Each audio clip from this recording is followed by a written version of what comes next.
అండి, అందరికీ నమస్తే. Welcome back to my channel allrounder. నేను మీ శ్రీదేవిని.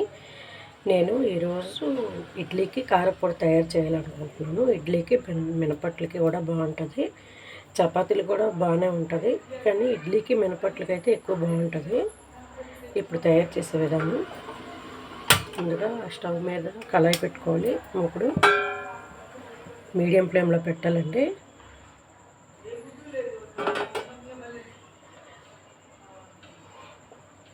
పెట్టాక ఇగోండి, ఇది శనగపప్పు ఈ గ్లాస్తో తీసుకుంటున్నాను.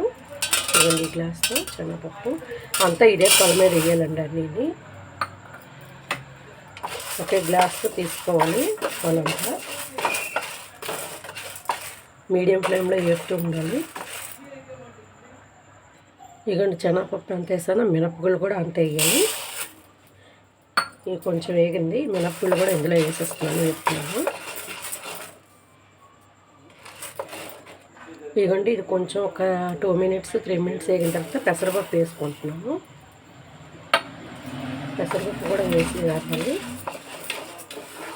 నేనైతే ఆయిల్ వేయట్లేదండి, ఆయిల్ వేయకుండా వేపుతున్నాను ఇవన్నీ. ఇదిగోండి, అదే గ్లాసు కందిపప్పు కూడా తీసుకున్నాను, అది కూడా వేపుతున్నాను.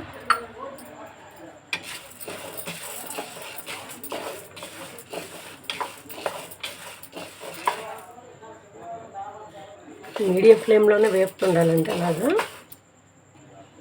ఇగోండి, ఇలా వేగాలి. ఇగోండి, 10 మినిట్స్ పెట్టింది. ఇప్పుడు వచ్చి ఇదే గ్లాస్తో పుట్నాల పప్పు వేసి వేపేస్తున్నాను. లాస్ట్లో వేసేసి ఒక ప్లేట్లో తీసేస్తాను. ఇది జస్ట్ వేపితే చాలండి.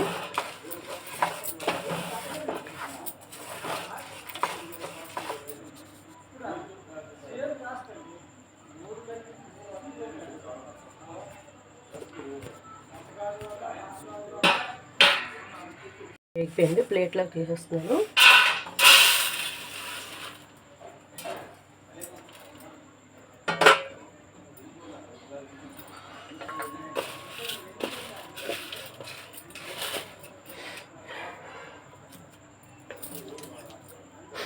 ఇప్పుడు ఇవ్వండి, 4 స్పూన్లు ధనియాలు వేస్తున్నాను.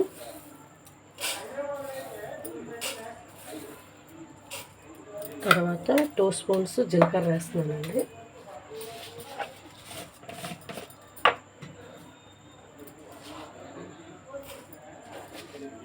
అవును, 2 స్పూన్స్. 3 స్పూన్స్ ఇందులో నువ్వులు వేస్తున్నానండి. జీలకర్ర దీంట్లో, ధనియాల దీంట్లో 3 స్పూన్స్ నువ్వులు వేస్తున్నాను. ఎక్కువ నువ్వులు వేయకూడదండి, వేసుకుంటే వేసుకోవచ్చు, కానీ నేనైతే 3 స్పూన్స్ వేస్తున్నాను. ఇప్పుడు వీటితో పాటు వేపియాలి ఇవి కూడా.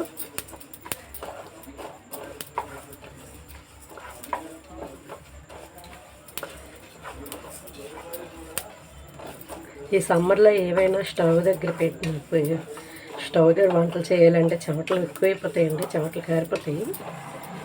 కానీ యూజర్స్ అందరికీ తెలియాలని చేస్తున్నాను. ఇవన్నీ నాకు ఎన్నో చేయాలని ఉందండి, కానీ ఈ సమ్మర్కి జడిసిపోయి బయటికి వెళ్ళడం అవ్వట్లేదు. బయటికి వెళ్ళి ఏమైనా వీడియోలు తీయాలని కూడా ఉంది.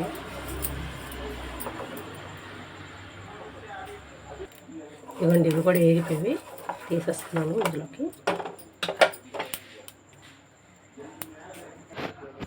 ఇవ్వండి, ఎండుమిరపకాయలు వేసాను, ఒక 40 గ్రాములు ఉంటాయి. కానీ ఇందులోనే కరివేపాకు కూడా వేసిస్తాను. నేనైతే కరివేపాకు ఎక్కువ వేసుకుంటానండి, ఎందుకంటే నాకు కరివేపాకు పొడి ఒకసారి చేసి చెప్తానండి మీకు. కరివేపాకు పచ్చడి, కరివేపాకు పొడి అనేది ఒకసారి చేసి చూపిస్తాను మీకు.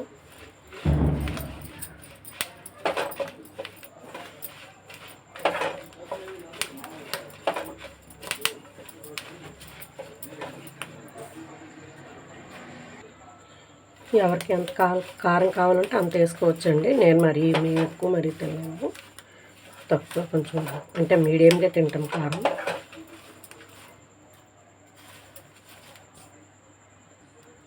ఇగోండి, వెల్లుల్లిపాయలు 2 పాయలు ఒలిసి ఇందులో వేసేస్తున్నాను. ఎక్కువ మరీ వెల్లుల్లి వాసన వచ్చేస్తుంది, జస్ట్ ఆ మాత్రం. వెల్లుల్లి జస్ట్ వేస్తున్నాను. మొత్తం ఇవన్నీ మిక్సీ పట్టాలండి. లాస్ట్లో ఉప్పు యాడ్ చేస్తాను మిక్సీ చేశాక. ఇంకా ఉంది దాని ప్రాసెస్. ఇంకా స్టవ్ ఆపేసానండి. వేగిపోయి మిరపకాయలు, కరివేపాకు, వెల్లుల్లి వేగిపోయి ఇప్పుడు మిక్సీ చల్లారిన తర్వాత మిక్సీ చేయాలి. చేసి చూపిస్తాను మళ్ళీ తెస్తాను. మర్చిపోయాను, నిమ్మకాయ అంతా చింతపండు వేసి మిక్సీ చేయాలి. చేసి తెస్తాను. అయిపోయింది. ఉప్పు చూసారా, ఇగో ఇలా చేయాలి. మరీ మెత్తగా చేయకూడదు, అలాగని మరీ గరగరగా ఉండకూడదు. కొంచెం బరగ్గా లైట్గా ఉండాలి. కొంచెం గరుగరుగా లైట్గా ఉండాలి. ఉప్పు అయితే వేస్తాను నేను.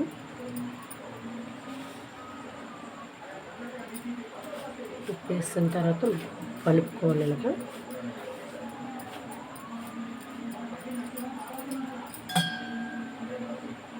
కలిపేసి చూసారండి, ఇది నెయ్యి. ఈ నెయ్యి అనేది వేసుకోవాలండి. ఒక 3 స్పూన్ల వరకు నెయ్యి వేసానండి. నెయ్యి వేసుకొని మామూలుగా 2 చేతులతో ఇలా చేయాలి. ఇలా కలిపేయాలి. వేడిగా ఉంది కొంచెం.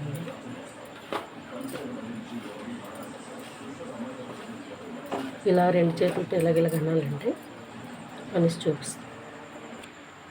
ఇగోండి, కారపొడి రెడీ అయిపోయింది. చూసారా?